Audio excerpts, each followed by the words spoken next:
There's so much to say about acids and bases. What are we talking about today? More quantitative information with acids and bases. Weak acids could be called HA.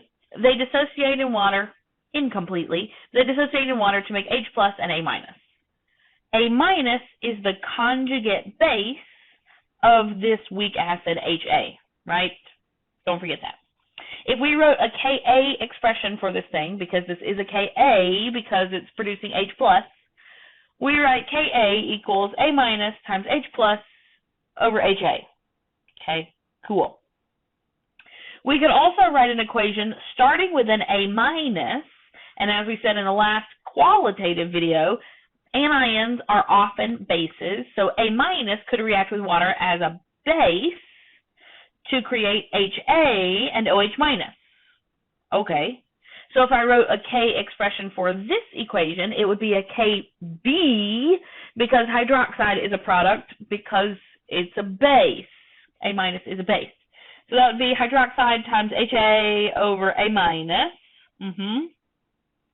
What happens if I sum these equations together? I get, I can cancel out HA, HA. I can cancel out A minus, A minus. I get H2O, liquid, H plus, aqueous, plus OH minus. I've seen that equation before. Haven't you seen that equation before? Yes, you have. That's the ionization of water. That's Kw. And the Kw expression is H plus times OH minus. Interesting. Now what? Well, when you add equations, what do you do with their K values? When you add equations, you multiply your K values, right? So Ka times Kb, there's my Ka, times Kb, I can cancel out several things. I can cancel out A minus. I can cancel out HA. So Ka times Kb gives me H plus times OH minus. Ka times Kb, H plus times OH minus. Interesting. So that actually says a weak acid and its conjugate base, when you multiply their Ka and Kb values together, you should get 1 times 10 to the negative 14, right? Because that is Kw. So we can, if we are given a Ka number, we can calculate what Kb for that same, for the conjugate base of that acid. That's what I'm trying to say. So if we're given a Ka, well, actually, I'm going to do this one. If we're given a Ka, we know Kw is always a constant, so Kw over Ka will give us the Kb of that thing. If we're given a Kb, Kw over Kb is Ka. The take-home message, where I don't feel like you need me to write this really, but Kw equals Ka times Kb. Acids and bases are related. By multiplying their Ka, Kb together, you always get 1 times 10 to the negative 14. This all also relates to the stronger the acid, the weaker its conjugate base. Stronger acids are going to have larger values of Kas, which is going to mandate that their Kb becomes smaller. It's a reciprocal relationship. I don't mean reciprocal as in mathematical upside down. I mean as in when this gets bigger, that gets smaller. Maybe reciprocal is not the right term. Oh well. If we move on to a different topic that does have relation, let's talk about the pH of salt solutions. If I have this salt, ammonium chloride, and I dump this salt into a beaker of water. Question number 1, is ammonium chloride a solid? Is it soluble or not soluble? Oh boy. It's a soluble salt. All ammoniums are soluble. There are no exceptions. It's a soluble salt, so it breaks into ions in solution, and those ions in solution look like this. For every ammonium, you've got 1 chloride, so we've got equal numbers of ammoniums and chlorides in our picture. Okie dokie. Circle the spectator ions. How do you know what's a spectator? Spectators are the conjugate acid or conjugate base from a strong acid or strong base. What? If it's something that usually comes along with a strong acid or strong base, it's a spectator. That's still a weird way to say that. HCl is a strong acid, which means Cl minus is always considered a spectator because it's the conjugate base of a strong acid. Okay? Br minus is a spectator because it's the conjugate base of a strong acid. ClO4 minus is a spectator because it's the conjugate base of a strong acid. Potassium hydroxide, sodium hydroxide, lithium hydroxide, all of those produce hydroxide. That means lithium, sodium, potassium are spectators. What does it mean to be a spectator? Well, in the context of pH of salt solutions, spectators are so weak acids, weak bases, whatever. They're so weak that they do not have the ability to alter pH on their own.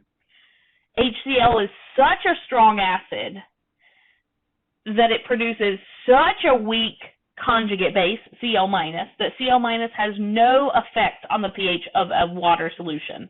If you add sodium chloride to a water solution, the pH will still be 7 after you add sodium chloride because sodium is a spectator and chloride is a spectator. Not all ions are spectators.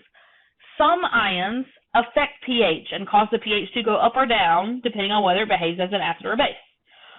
Okay, which species in the solution will react with water to form H3O plus or OH minus? Well, it's not the spectator, so it must be NH4 plus.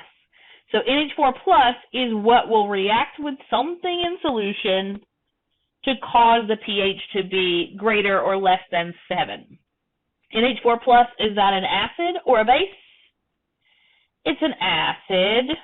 It has a positive charge. A lot of things that have positive charges are likely to be acids. That's an acid. So it's going to react in solution to make your pH more acidic. Which equilibrium occurs in solution to cause the pH to be not 7?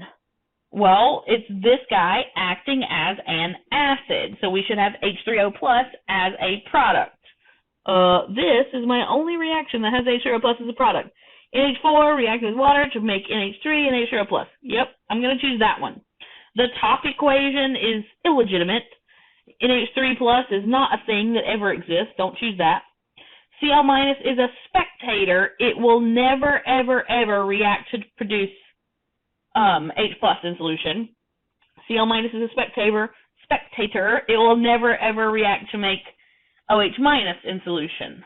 The reason for this one not working, hydroxide is a strong base, HCl is a strong base. You're always going to favor the weaker side. This reaction would be all reactants in solution, no product, ever, ever, ever, ever, ever.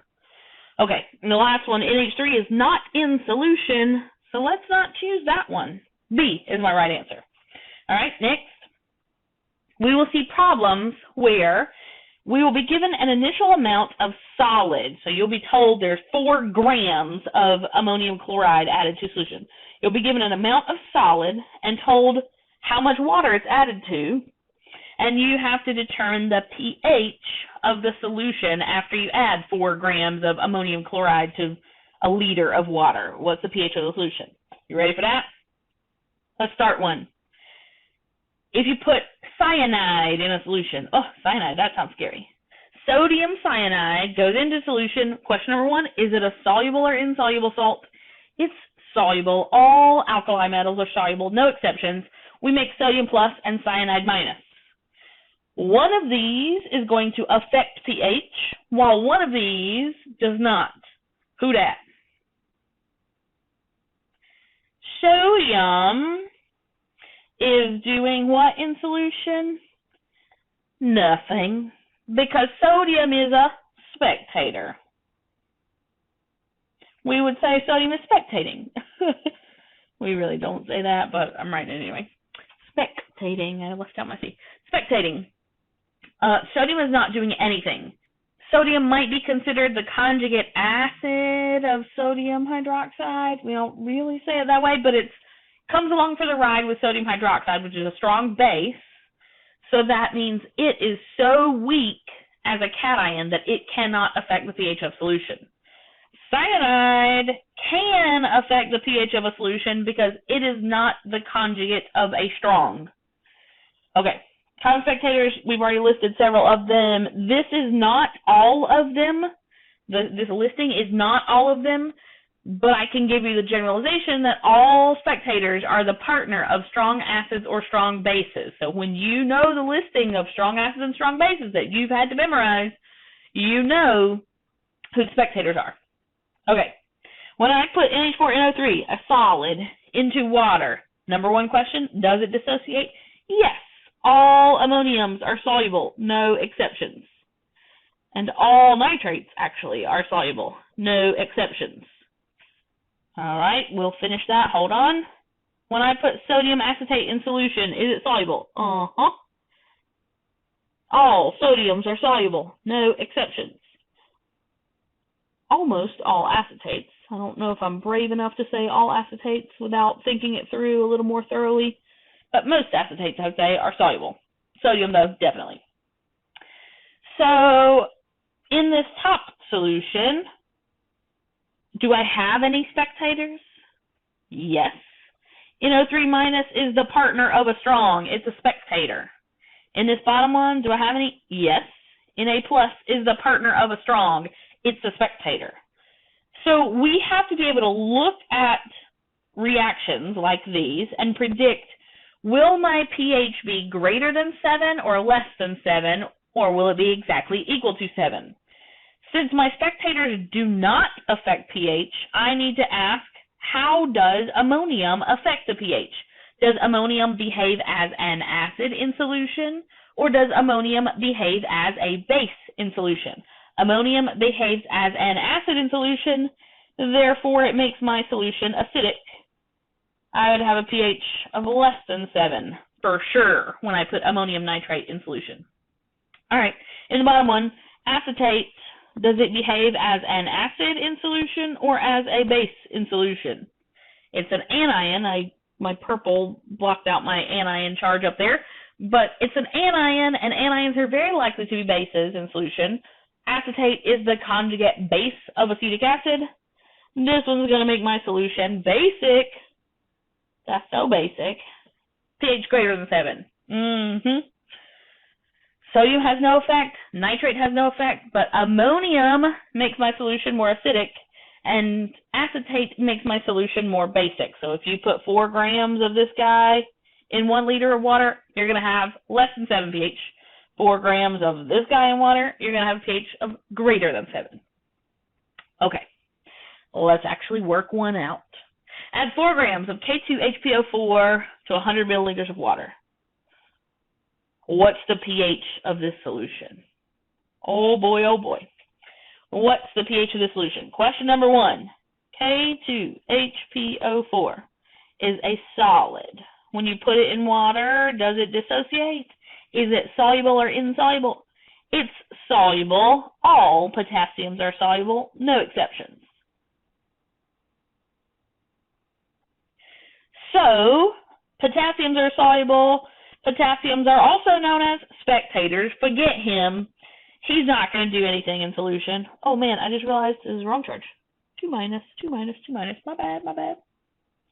When you put HPO4 2 minus in solution and you react it with water, is it going to behave as an acid or is it going to behave as a base? This one's tricky. He's a 2 minus, which might make you think that he could behave as a base. It's true, he could behave as a base. He also has an H, which could make him an acid because he could donate that H. Which one does he actually do? Let's look at a little table of values. Let me erase this where you can see. This little table of values, let me find HPO4 2 minus. Here, and I find it again here. and then if I just check out my table, Kb values, that means HPO4 2- acting as a base, that's its Kb value. HPO4 2- acting as an acid, that's its Ka value. So if I compare those two numbers, this number is larger, so that tells me it's more likely that this compound will act as a base than it is likely it will act as an acid. So this is a better base than it is an acid because Kb is larger than Ka. Did you follow? Let's compare something else, even though it's not on this example. If I compare HCO3- and HCO3-,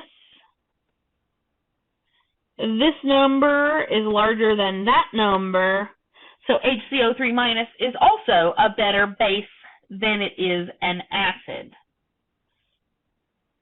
One more example.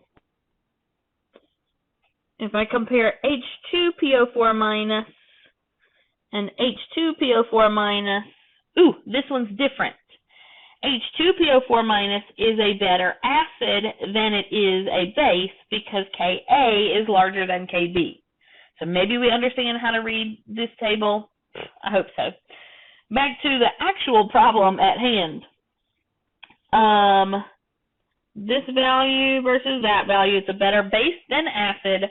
So I need to make hydroxide as one of my products because I'm going to write a Kb expression. And I'm going to try to make it legible. H2PO4- is my other product, the conjugate acid.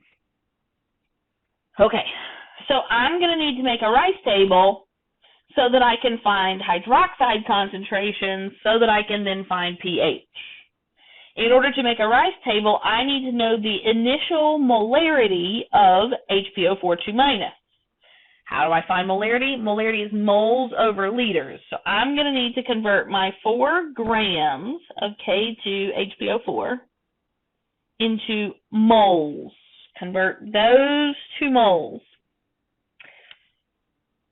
If I added up my molar mass correctly, I got 174.2 grams of K2HPO4 per 1 mole of K2HPO4. We don't care about the K2 part next. We do care about the K2 part when we're adding up the molar mass, but for every 1 mole of K2HPO4, we get 1 mole of the anion that we're actually caring about. One of these for every one of those. So we come up with 0.023 moles of HPO4 2-. And I'm dividing that by 0.1 liters because they told me it was 100 milliliters of water. When I do that division, I get 0.23. I'm going to change colors so that maybe you can follow along more easily. 0.23 molar HPO4 2-. When I dunk 4 grams of this stuff into 100 milliliters of water, the initial concentration of HPO4 2- is 0.23 molar. Okie dokie. From there, it's standard. None of this, we don't care about water. None of this, none of that.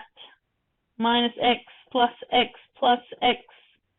X squared over 0.23 minus x equals Kb, because this is a Kb equation. 1.6 times 10 to the negative 7. Do you think x might be small? I think x might be small. Forget that x. We're not worried about him. K is small, therefore x is small, right? That's our small x approximation. Yeah, we've talked about that.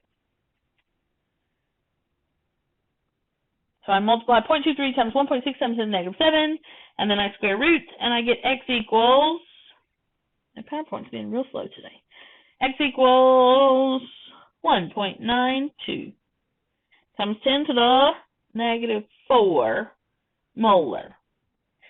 But if the question was, what is the pH of this solution? What do I do with this knowledge? This is my hydroxide ion concentration. So from here, I could find POH, The OH is negative log of that thing. Negative log of 1.92 times 10 to the negative 4 gives me 3.72. That means pH is 14 minus 3.72. 14 minus that is 10.28. Whoop, whoop, 10.28. The pH of 4 grams of this stuff dissolved in 100 milliliters of water will make a solution that's 10.28 pH. That's pretty basic. All right, goodbye.